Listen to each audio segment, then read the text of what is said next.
Welcome to Wisconsin in Focus. I'm Benjamin Yount, the Wisconsin correspondent, filling in for Bruce Walker today. It didn't take very long at all. One of the stories that we covered through the entire month of June was the state budget, the shared revenue package that made the state budget happen. One of the major pieces of that shared revenue package was the Milwaukee County and Milwaukee City tax increases.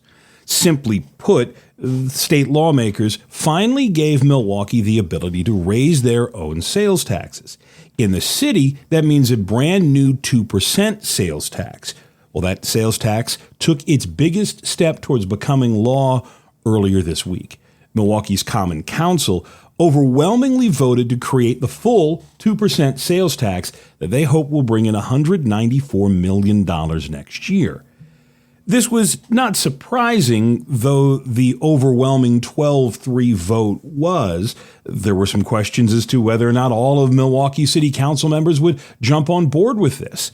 They had heard for weeks from angry taxpayers who either, one, didn't want things to get more expensive, or two, didn't like the spending restrictions that state lawmakers imposed. At the end of the day, at the end of the vote, there was very little drama.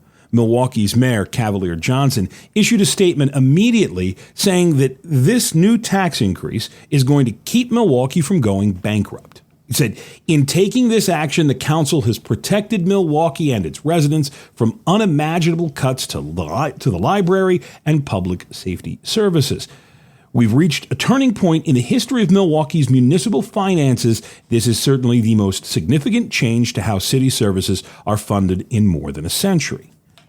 There is absolutely nothing in that statement that is not true.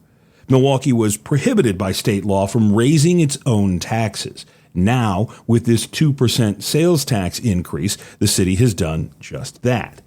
This is big money. Johnson says the sales tax should bring in about $16 million per month, and the city is racing to get that money. The mayor is expected to sign the new tax increase here in the next day or so, and then it will be a 120-day window. Essentially, we have January 1st as the target date to start seeing the extra sales tax in Milwaukee.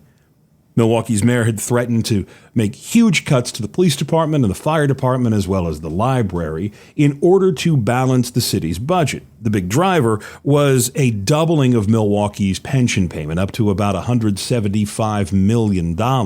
We could go and spend hours talking about the history of pension insolvency in Milwaukee, but it comes down to what most defined benefit pension problems are, in that former politicians made promises, offered sweeteners, didn't have people pay enough for their own retirement, and through the magic of compound interest, all of a sudden, there is a huge debt to pay. Milwaukee County also has the ability to raise its sales tax, but not by nearly as much. The county currently has a half-cent sales tax. That's going to go up to 0.9%. County leaders this week also took the first steps towards voting for their tax hike. They offer the same rationale. This is going to help stave off cuts to services. This is going to go to pay for the county's pension problems. And just like in the city, the voters of Milwaukee County are not happy to see their taxes go up. They, too, don't like the idea of paying more for almost everything, and they don't like the idea of spending restrictions coming from Milwaukee. At the end of the day, January of next year, what is a 5% statewide sales tax and a half-a-cent county sales tax in Milwaukee will jump to nearly 8 cents on the dollar. Doesn't apply to gas or groceries or prescription medicine, but it does apply to everything else. And as we sit here and talk on Wisconsin Focus all the time, it's not just about what happened this week. It's about what's going to happen next. What's going to happen going forward?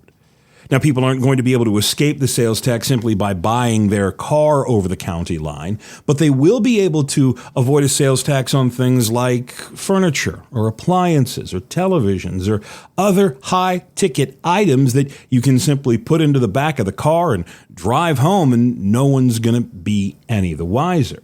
It is going to be interesting to see if this sales tax increase does anything or falls short of the revenue expectations. Again, $16 million per month, nearly $200 million per year. That's the expectation in the city of Milwaukee.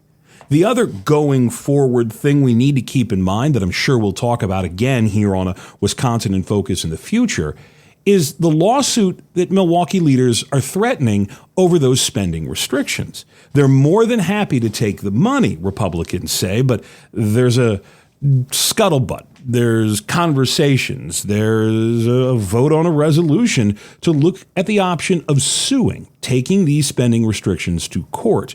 I don't know what the legislature's answer to that would be, but I don't imagine that it is going to be something very friendly, though with a Democratic governor and Democratic leaders in the city of Milwaukee, I doubt there will be a new state law. This is, again, a story that is not going anywhere, and we will, of course, follow it for you and keep you up to date over at the Center Square. Once again, I am Benjamin Yount, in for Bruce Walker here on Wisconsin in Focus. Thank you so much for listening, and please subscribe.